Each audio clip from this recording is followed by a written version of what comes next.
Welcome back to a series so spicy, it'll leave you sweating. Last time, servant daughter Marie got engaged to Count Cyrus Granado after her sister who was engaged to him died in an accident? But after proposing to her, she rejected him? If you need a refresher, go watch the previous part in this playlist. And remember to subscribe, or else I'm shutting down the whole series and no one will be happy about it. Now let's get into it. Cyrus recalled how speechless he was when he saw Marie in her dazzling dress. Polished, she was so beautiful, it was as if she'd been reborn. Her melancholic eyes sparkled like stars. Mio would snap him back to reality, reminding him that Marie refused his proposal, and he was distraught, tearing up, calling Mio cruel. But this was her duty. Still, she was surprised that he proposed to the wrong sister. But how could Cyrus have known that the girl sitting alone in the darkness was the secret star of the party? His father, Duke Alfred Granado, had 2 wives. The daughter of a noble family equal to the Duke's, Lady Laura,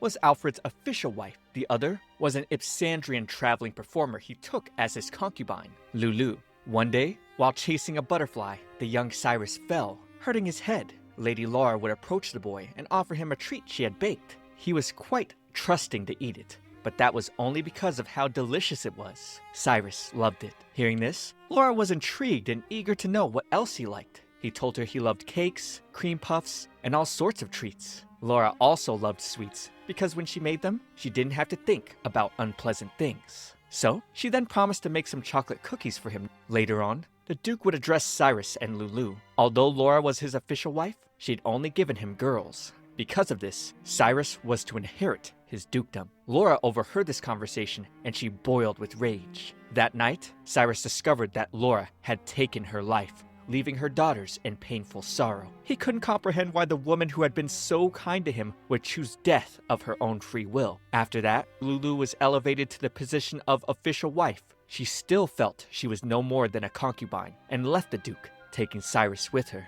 In order to survive the land, Cyrus attained the status of count through his own efforts. However, he hated the gatherings of noble society and evaded any talks of marriage to noble daughters. During one of these gatherings, he attended at the request of his friend, Ruifon. They had both received invitations from Baron Shadowrun, but Ruifon knew this was just a tactic for the Baron to market his daughter. He already had a fiancée. He asked Cyrus to attend the birthday party instead, but he wasn't interested. They would get interrupted by a lady who brought sweets for Cyrus, and the sight of chocolate made him anxious. But he accepted it nonetheless. Ruifon could tell that the ladies loved him. On the other hand, Cyrus felt they were only after his title and money, but deep down, they all despised his heritage. The average noble daughter detested Ipsandros as a land of barbarians. All the ladies stared at him, gossiping about the color of his skin and his mother. Ruifon understood how his friends felt, but said he couldn't remain a bachelor forever. Being a count and the only son of a ducal house, if Cyrus stayed single, there wouldn't be anyone to carry on the Duke's lineage. Ruifon wondered what kind of lady would be able to win Cyrus's heart,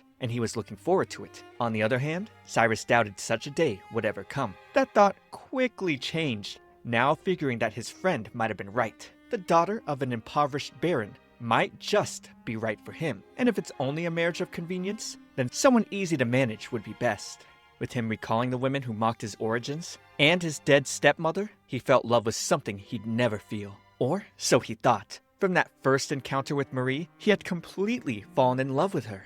He wanted to speak with her more, but she slipped right through his fingers. During the birthday party, he asked the Baron for his daughter, but the Baron pointed towards Anastasia, begging Cyrus to take her as a bride. Cyrus had heard about the 2 sisters, but he mistook Anastasia for Marie, and vice versa. So, he searched for his love everywhere around the manor, but no matter how hard he looked, he couldn't find her. Afterwards, he decided to send a letter. He didn't want the younger sister Marie, but the older sister Anastasia as his wife, mistakenly, and was delighted to receive a reply. From then on, he became quite busy.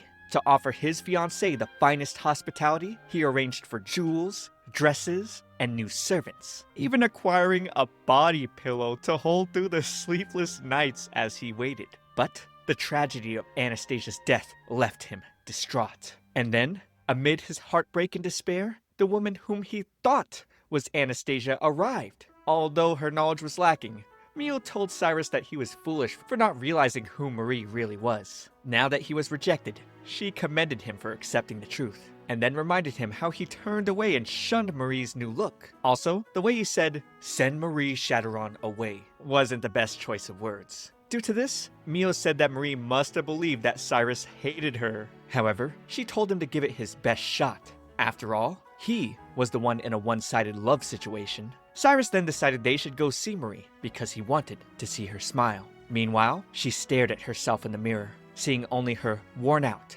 tattered clothing and her well-thumbed, beloved book. She believed that was all the world had bestowed upon her, and yet she couldn't recognize herself, seeing how dazzling she actually looked. Cyrus and Mio would then enter the room, interrupting her thoughts. Marie then quickly apologized for the rudeness she had displayed earlier. Cyrus would ask her to raise her head, saying that he's the one who needs to apologize. As he saw her sparkling eyes, it left him flush, speechless. With a little foot stomping from Mio, he then cleared the misunderstanding, letting Marie know that he didn't hate her.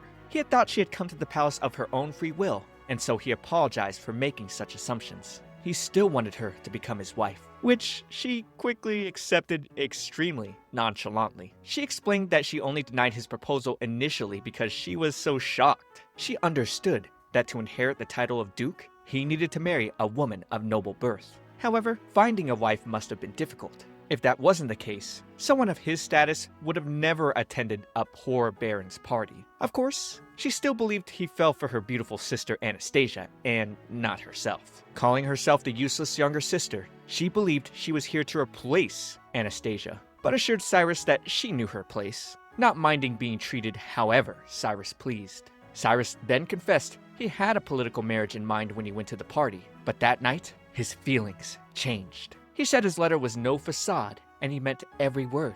Marie believed that those feelings were conveyed to Anastasia, and Cyrus told her she was wrong.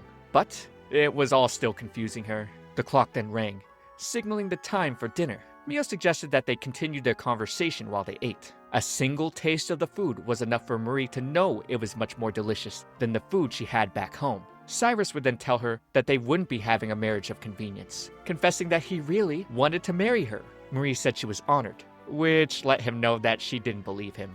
She told him not to be so careful about her feelings, confirming it even further. For anyone born into nobility, marriage was a duty, and she believed this was the same for Cyrus. His responsibilities and hers couldn't be compared. Marie was certain that he would take a concubine, and she would return to her tattered clothes and work again.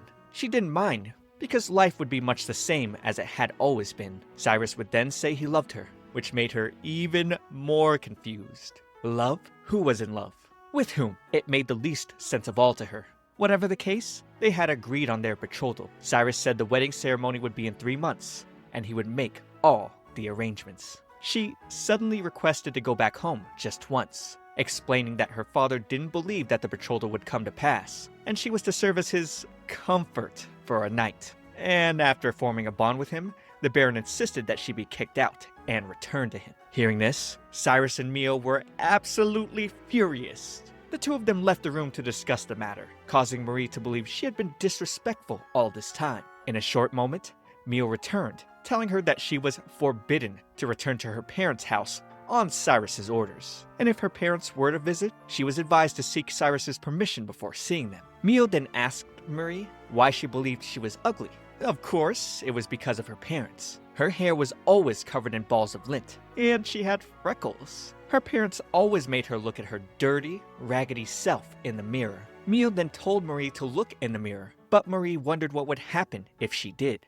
After all, she believed the real her wasn't the one she saw now. It didn't feel real at all. She would later quickly fall in love with how warm and fluffy the bed was. It was like the world in a fairy tale. Beautiful, glittering clothes, wonderful lady attendants, and a count with charming green eyes. Marie was certain that the spell would be broken when she woke up, and all that would be left was her in despair. The memory of Cyrus's love confession flashed through her mind, making her feel embarrassed while kicking her feet at the bed. This was a dream she didn't want to wake up from. After all, if it was a dream, then it was all right for her to be happy. She would be greeted by the morning sunshine, and when she saw the sparkling clean room, she believed she was still dreaming. Mio and some other maids then entered the room, greeting Marie. However, Marie quickly kowtowed and returned the greeting. Mio would then tell her to remain at ease, because she was officially Cyrus's fiancée.